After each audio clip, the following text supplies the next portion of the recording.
Senhoras e senhores, Adebayo Gomes. Muito obrigado. Muito obrigado. Eu particularmente, e eu acho que o público também, saio daqui um pouco mais esclarecido sobre determinadas coisas. Eu acho que o objetivo é esse. Espero que vocês tenham gostado. Temos perguntas? Temos aqui uma pergunta. Temos duas? Temos três? Ali, primeiro a menina, por favor. Não. Tem o microfone. Não vais gritar, não estás na Assembleia. Boa noite. Vais ser deputado, Tiago. Gostas da Assembleia? Estou quase. Okay. Só falta juízo. Força. Boa noite, Adebayo. Prazer em conhecer-te. Tem micro. Podes falar um bocado do mais... só para se ouvir. Boa. Eu tenho um tweet do Israel Campos que está na Finlândia. É uma tweet grande, então eu vou tirar 3 pontos que eu achei interessante e gostaria de ter o teu ponto de vista. O Israel escreve: continuo em Helsinki nesta semana em particular para jornalisticamente acompanhar a delegação angolana que participou no encontro entre os ministros das Relações Exteriores dos países nórdicos e africanos e infelizmente as coisas não correram como desejado. Passo.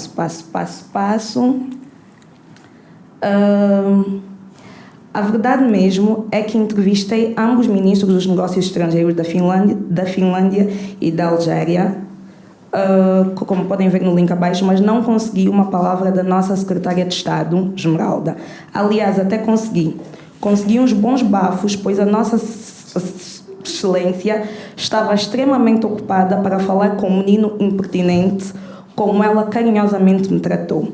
Que belezura da democracia nós somos, pois não? Como jornalista, e como falaste também que a tua experiência em França foi uma espécie de abertura de portas da mídia internacional para os nossos políticos e vice-versa. Têm os nossos políticos, além de querer a tua opinião, remeto à pergunta final, têm os nossos políticos mais facilidade em falar com a mídia internacional, com a mídia nacional? Ponto 1, ponto 2, e ainda falando dos nossos políticos, o que é que achas das eleições agora? Por que é que não há debates entre os candidatos? Para mim, são só comícios na rua. Vou às compras, demoro 3 horas no trânsito, porque o MPLA ocupou a estrada toda e os polícias nem sabem onde te indicar, e depois na semana seguinte é a UNITA. Como é que está? Eu até agora não sei qual é a proposta nem do MPLA nem da UNITA. Muito obrigado. E vais dizer que essa pessoa é responsável? Não pode ser responsável. A mulher ainda por cima sofre mais que nós. Não. No trânsito, não? Não, Israel. Não, mas ela sofre no trânsito. Sim, também sofre. Sofremos todos. Culpa é nossa. Bom, em relação ao tema dos debates, eu tenho uma opinião muito particular. Eu defendo que devemos abraçar uma modalidade de debates que não passa pelo modelo clássico americano. Ok. O que eu quero dizer com isso? Eu defendo o modelo de debate coletivo. Não aguenta, chama outro. Como? Diga? Não aguenta, chama outro. Não. Os candidatos, em grupos de 5 ou 6, dependendo do número de candidatos que viermos a ter, até agora também só 2 partidos que apresentaram, né?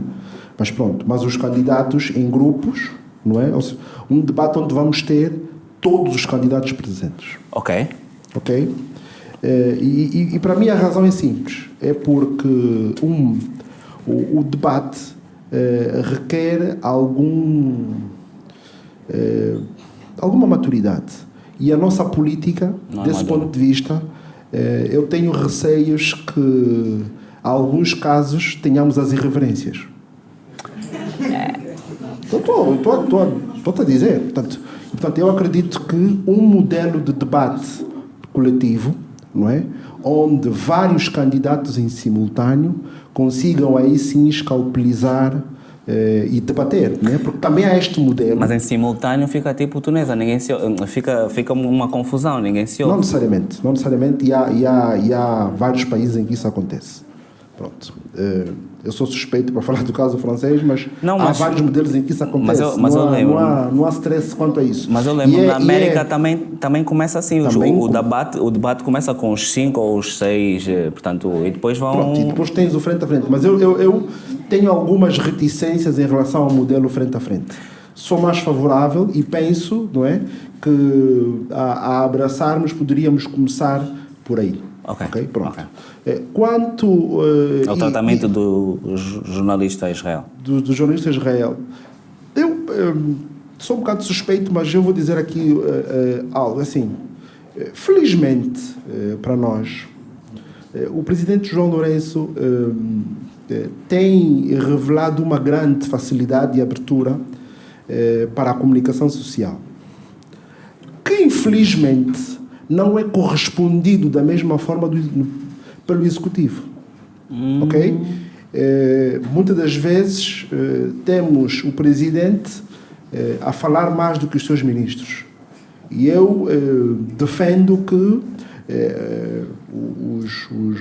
os ministros, neste caso, deveriam seguir o modelo, ou pelo menos a filosofia que o presidente imprimiu.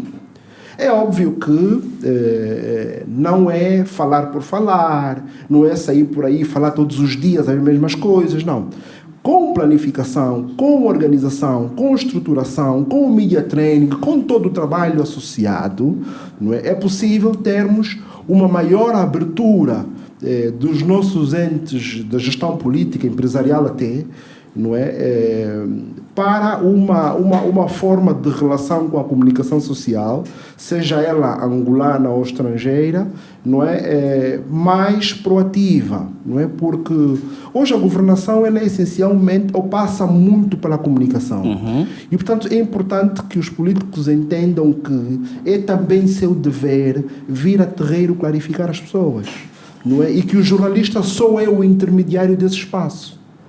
Portanto, é importante que os políticos estejam disponíveis. Agora, é verdade que não é para ser todos os dias, é verdade que não é para ser a toda hora, não é? Mas é importante que em certos fóruns, em certas ocasiões, de forma estruturada e pensada, que haja esse trabalho. Nós, ou pelo menos no caso ou na altura em que eu estava em França, o que nós fazíamos era tentar organizar a agenda dos governantes que passassem por Paris em visitas oficiais para que pudessem também atender a alguma imprensa. Principalmente os órgãos franceses, é verdade, não é? No sentido de encontrar previamente, organizar e planear para que estes políticos que passassem ou que passavam na altura por Paris pudessem falar para a RFI, pudessem falar para a agência France Presse, para o jornal Le Monde, para a agência ou para o canal France 24, portanto, para vários outros canais onde, digamos, a posição e a visão de Angola sobre os vários temas pudesse também ser ouvida. Eu penso que a pergunta vai no sentido, e principalmente por ser jornalista, no sentido de que, invariavelmente, os governantes, mal ou bem, não estão disponíveis para responder a perguntas dos jornalistas angolanos. E aconteceu no caso do Israel, que estava em Helsínquia, e que tentou fazer uma pergunta à secretária de Estado do país dele, e a resposta foi miúdo...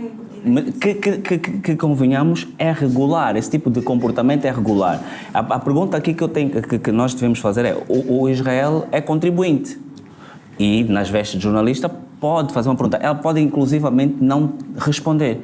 Mas esse tratamento que o jornalista leva normalmente de ser posto de lado, em detrimento de jornalistas estrangeiros. Não, neste caso, não sei se ela falou para algum jornal. Sim. Ainda temos isto. Sim, mas mesmo cá acontece. O Presidente da República, ele chegou e deu a primeira entrevista, e talvez a segunda foi para órgãos estrangeiros. É estrangeiro, independentemente de ter sido o meu pai ou não, é estrangeiro.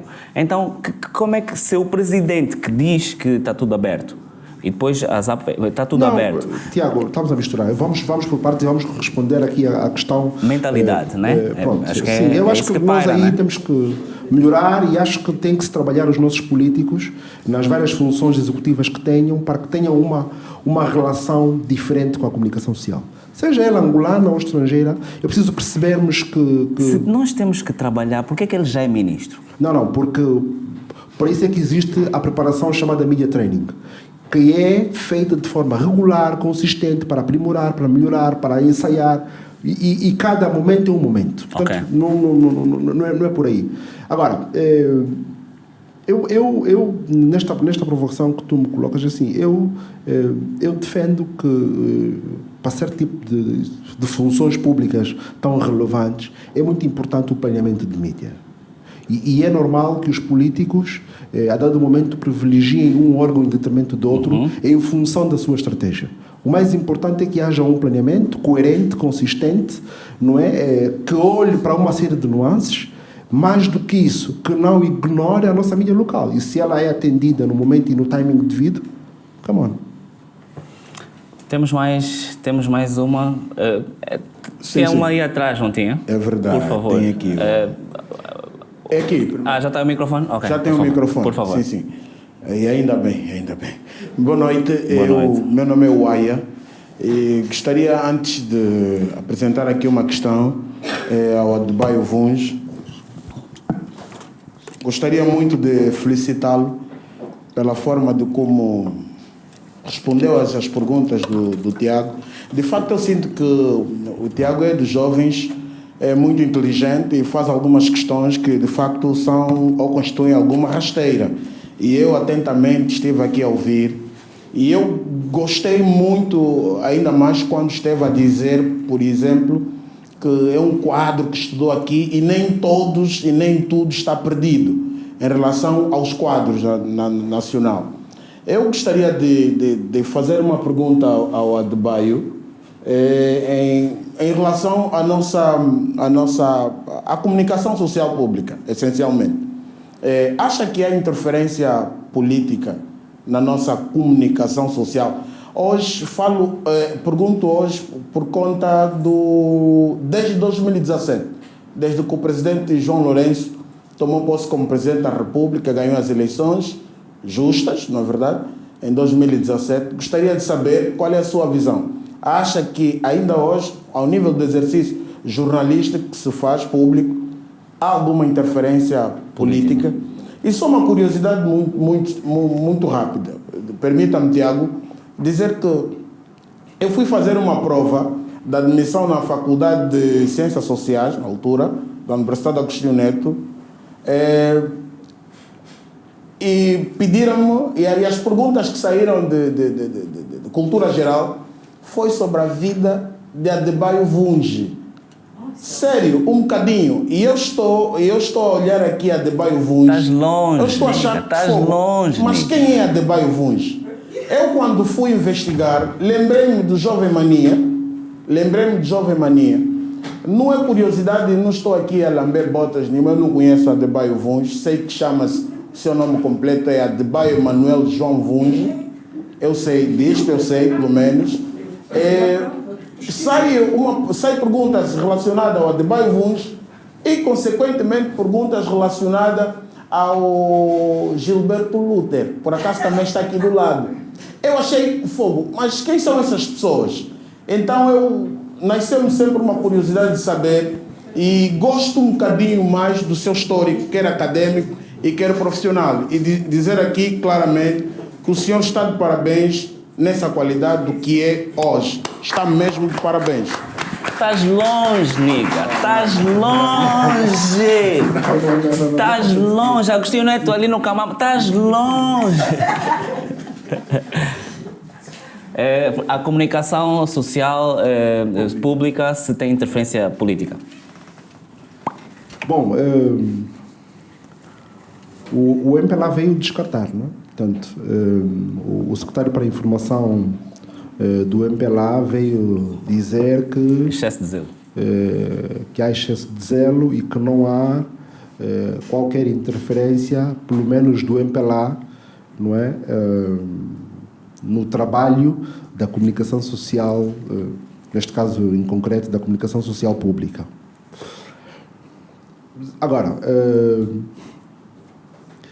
nós vamos, entretanto, assistindo e fazendo fé nas palavras no discurso do secretário para a Informação do MPLA, não é? É importante que os nossos colegas façam um exercício rigoroso, não é? Sobre o que é que de facto pode estar a acontecer.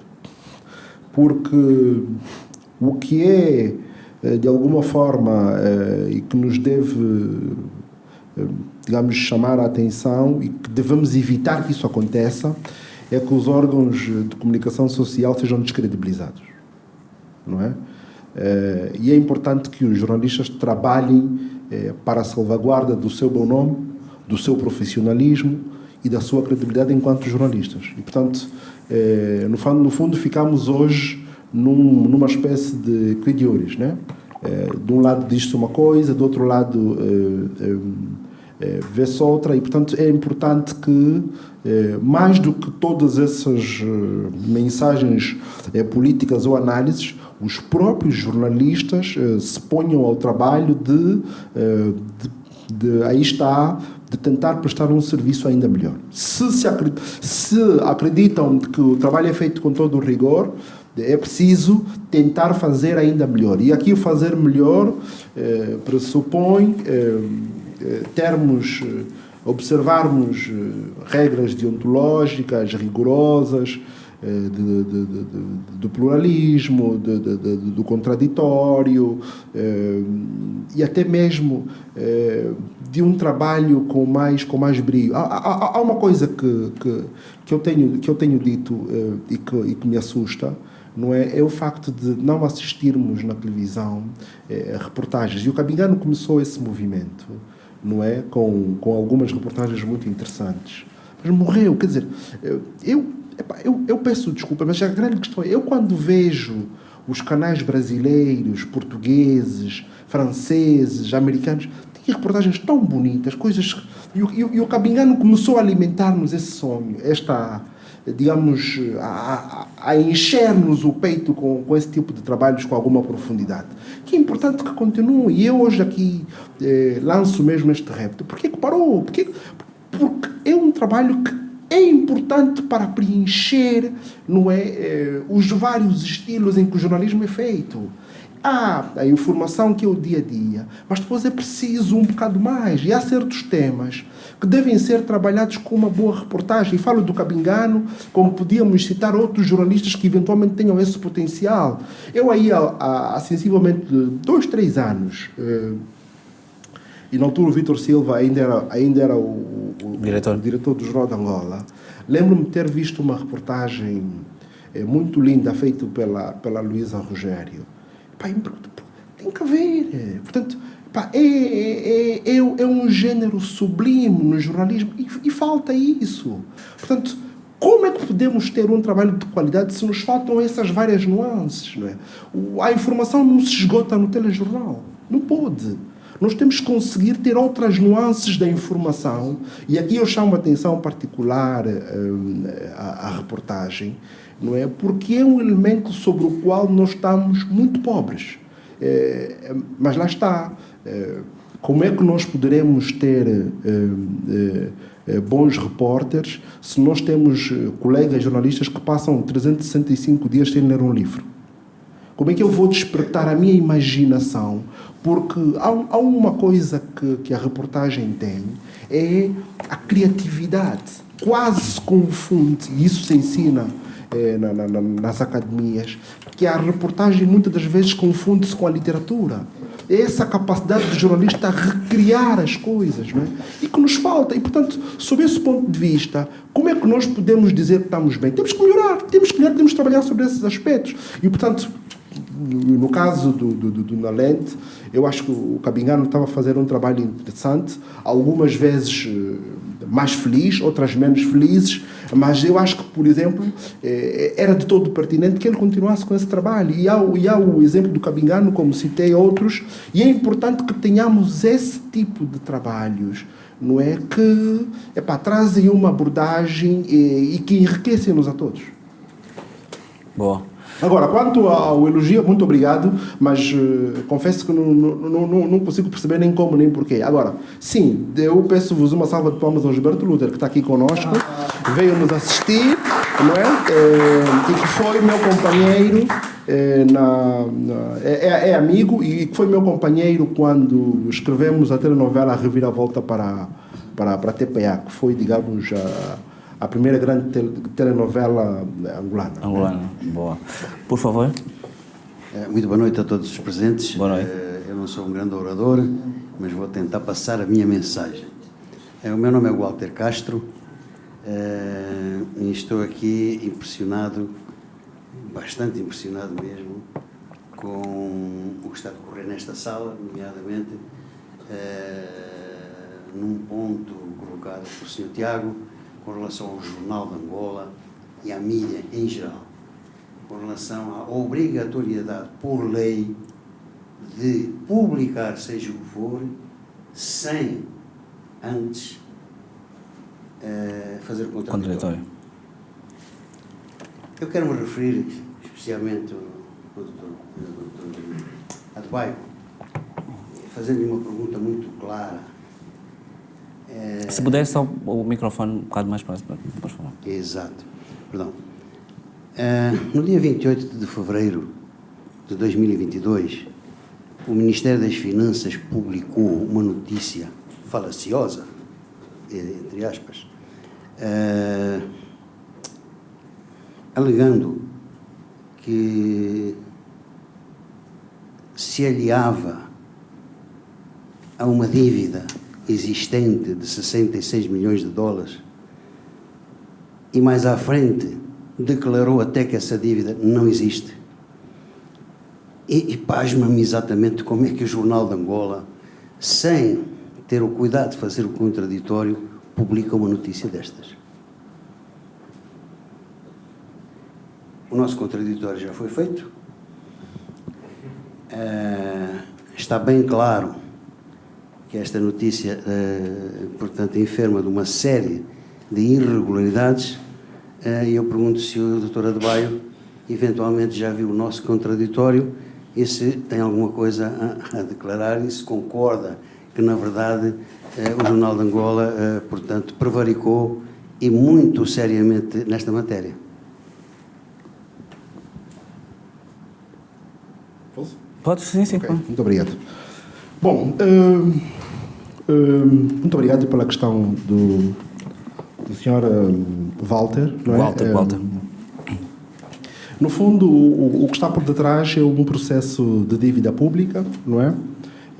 Que a empresa do Sr. Aires vem reclamando há alguns anos, não é? E sobre o qual o Ministério das Finanças algumas vezes,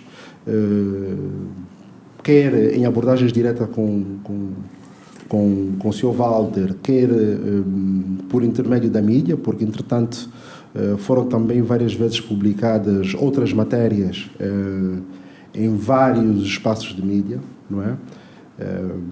Inclusive colocando em causa o nosso bom nome, inclusive pessoas que, no caso, jamais tiveram alguma relação com o tipo de processo de dívida pública. Pelo contrário, o que fomos tentando fazer é clarificar a situação. Mas aqui, o mais importante e relevante para nós, neste processo em concreto, é que o Ministério das Finanças não só reitera a sua posição em como todo o processo inerente à empresa seguiu toda a tramitação devida. 2, ficou também, não havendo elementos de prova que justifiquem novos pagamentos, o Ministério recusou-se a fazer qualquer outro tipo de de pagamentos. E o terceiro elemento é que, face à insistência da questão, o tema foi colocado aos órgãos judiciais devidos. E, portanto, caberá aos órgãos judiciais decidir se o Ministério está a agir em sã verdade ou se não. Portanto, eu acho que para nós de nada vale entrarmos agora num debate público, porque os processos de dívida têm alguma complexidade habitualmente, não é? E nem sempre são tão pacíficos na relação do prestador de serviço ao Estado e o Ministério ou o órgão para o qual o serviço foi prestado. E decorrem de situações sobre as quais o Ministério tem vindo a reiterar a necessidade de os prestadores exigirem notas de cabimentação, uma série de procedimentos que devem ser respeitados exatamente para evitarmos esse tipo de atrasados e de situações. Decorre, entretanto, que existem passivos, não é? E os passivos têm vindo a ser regularizados. Aqueles que obedecem à tramitação ou à documentação exigida, eles são atendidos. Aqueles que não obedecem são recusados e, no caso de insistência das partes, vai-se para uma via, digamos, judicial. Parece-me ser este o caso, não é? Em definitivo. E, portanto, para nós, o que é importante é que, do ponto de vista judicial, a questão seja tratada e decidida. Portanto, não vamos agora entrar num bate-boca, deveu ou não deveu. Para mim, e representando aqui o Ministério, nós estamos serenos no sentido de esperar para ver qual vai ser o desfecho dos órgãos judiciais. Se ficar provado que há uma dívida a ser paga, o Estado é um ente de boa-fé, terá de pagar. Se, entretanto, não, seguirão outros trâmites. Bom. Se permite, a minha pergunta não ia nesse sentido. Teríamos de ter aqui o microfone, mas não sei se tranquilo, só para esclarecer. Sim, por favor. Temos mais uma questão, certo? Por favor. Só para... Não, se me permite, doutora de Baio, a minha pergunta não ia nesse sentido, mas já que quer levar para esse sentido, então é melhor esclarecer o seguinte: o Estado angolano comprometeu-se por sua honra, no dia 29 de janeiro de 2010, através de um acordo de regularização de dívida pública que tem a referência DPI 02/10, em liquidar à nossa empresa 66.312.743 dólares. Isto é ponto passivo. Existe. O acordo está no Ministério das Finanças, portanto, só não toma conhecimento quem não quer. Ponto número 2. Como a dívida estava a ser atrasada, ou aliás, o pagamento da dívida estava a ser atrasado, nós fomos reclamando. Eu não queria entrar por aqui nesta fase, mas já que puxou, enfim, o fio do novelo, eu tenho que continuar. Fomos reclamando exatamente a liquidação dessa dívida e obtivemos do Ministério das Finanças o ofício 1505/UGD/MINFIN do dia 30 de outubro de 2014, dizendo que essa dívida estava totalmente liquidada. Até hoje o Ministério das Finanças nunca nos deu a prova da liquidação dessa dívida. Se a Prisma não pagou, com certeza absoluta que pagou alguém. Não tenho mais nada a dizer. Temos mais uma última questão, não é? Obrigado. Obrigado, nós. Obrigado, Edbai, também, às palavras e também ao senhor aqui do auditório que mencionou o meu nome. Edbai, fugindo destas matérias mais concretas, não é? E devolvendo aqui um pouco, digamos, um sentido de pensar um pouco mais em abstrato, ou pelo menos para realidades um pouco mais estratégicas. Eu gostava de saber qual é verdadeiramente a tua opinião sobre o nosso modelo de comunicação institucional. Ou seja, nós continuamos a ter um Ministério que, para mim, muito pessoalmente, tem um certo sentido anacrónico, que é o Ministério da Comunicação Social. E se calhar não sou o único que pensa que talvez, e isto não tem nada a ver com existir órgãos públicos, ou órgãos sustentados pelo horário público, órgãos de comunicação social. Mas a questão é, num país moderno e com uma feição cada vez mais pró-democrática e sobretudo também num sentido de racionalização dos órgãos ministeriais, dos departamentos ministeriais, eventualmente ponderas a possibilidade de, quiçá, neste próximo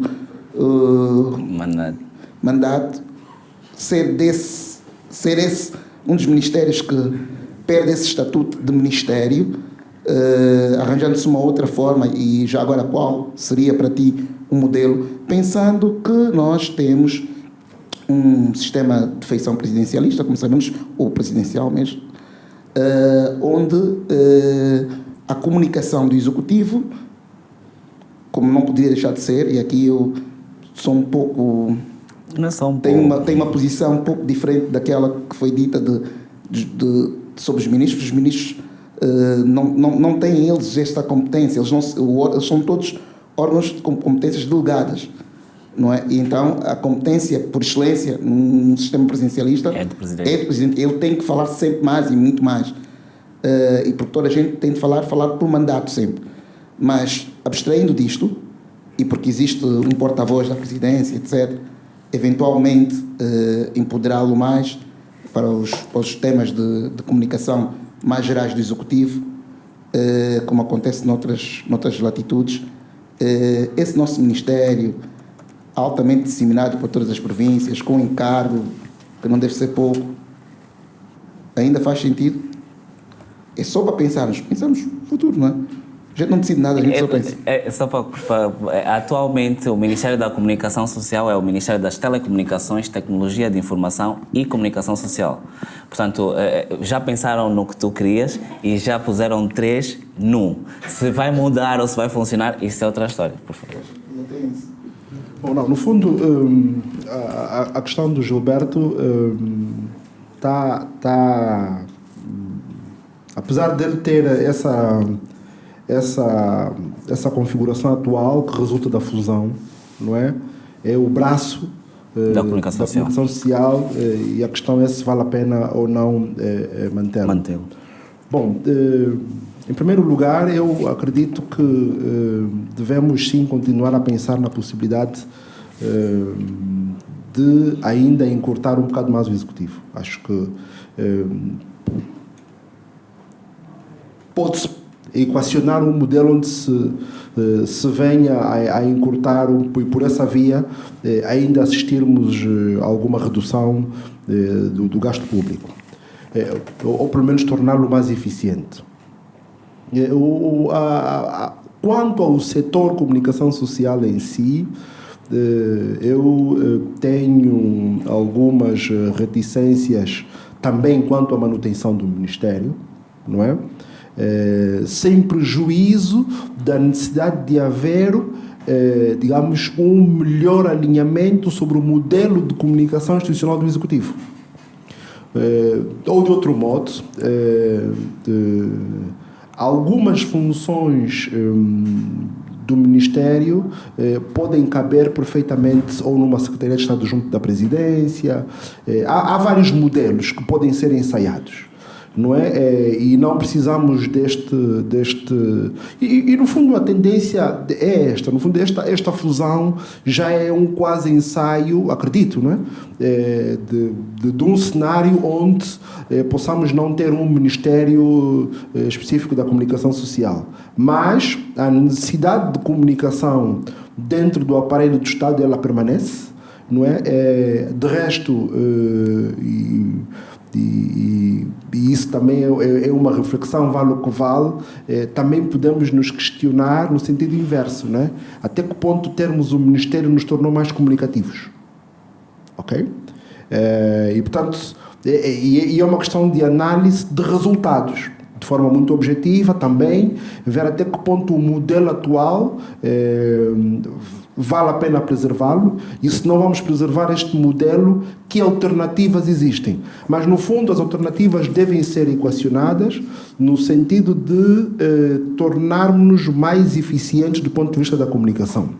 Termos uma interação maior com a sociedade, termos uma interação maior com a mídia, não é? E termos um relacionamento mais estreito, não é? Entre os vários poderes e a sociedade e o país, de uma forma geral. Ok. 3 perguntas rápidas, nem precisas de quê, mesmo só tiro e queda. Há bocado disseste que há jornalistas que ficam 365 dias sem ler um livro, mas tu falas como se houvesse aqui muitas livrarias. Diz-me uma coisa. Mas atenção, Tiago. Nós estamos no mesmo país. Exatamente. Então como é que tu compras e como é que eu compro? Não, obrigado. Por acaso, obrigado. Calma. O país é o mesmo, Tiago. Agora voltou, a parede voltou. Não, é porque imagina tu que em Luanda, porque 360 é Angola, né? Angola não é Luanda. Em Luanda há poucas livrarias. Tiago, então vou te dar uma outra experiência. Eu, quando regressei de França, criámos um grupo, depois morreu com o tempo, mas criámos um grupo de troca de livros aqui em Luanda. Ok. Não é? E eu próprio, no meu gabinete, criei um mecanismo similar. Na universidade, quando estive a dar aulas, criei um mecanismo similar de troca de livros. Nós não temos todos que ter 1 milhão de livros, Tiago. Mas podíamos ter algumas livrarias. Pronto, podíamos, mas atenção. Há dinheiro que sai do Estado Tiago, que é para... Tiago, é assim, nós temos que... não podemos conformar-nos com o status quo. E isso não pode justificar para nos limitarmos e permanecermos no mesmo ponto. Ok. Temos que nos reinventar. As condições de jogo são essas, temos que nos reinventar. Tu e eu compramos e lutamos e emprestamos e... Até é um ditado que eu costumo dizer, sabias? Que é, burro é quem empresta, estúpido é quem devolve. Então não me emprestes um livro. Tá fixe. Mais 2 só para fechar. Imagina que eu tenho dinheiro no BCI e o BCI diz que entrou em falência e depois a Carrinho compra. O meu dinheiro. Portanto, eu dei esse exemplo só porque é um exemplo recente. Eu tenho dinheiro no BCI e o BCI diz que vai à falência e depois a Carrinho compra.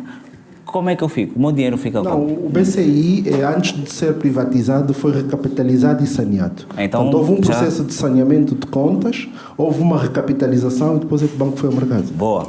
Finalmente, com esse cenário todo, não ambicionas, não é ganância, ambicionar, não ambicionas uma carreira política? Não. Porque és Tiago. muito sensato, né? Ia dar bem. Senhoras e senhores, adebai-vos. Boss, muito obrigado. Muito obrigado. Convite, Tiago, 2 anos depois, valeu a pena. Não, mas muito obrigado de todo. E, oxalá as nossas finanças continuem a florescer. Não sei o que isso quer dizer, mas está-se bem. Senhoras e senhores, obrigado. muito obrigado pela vossa presença.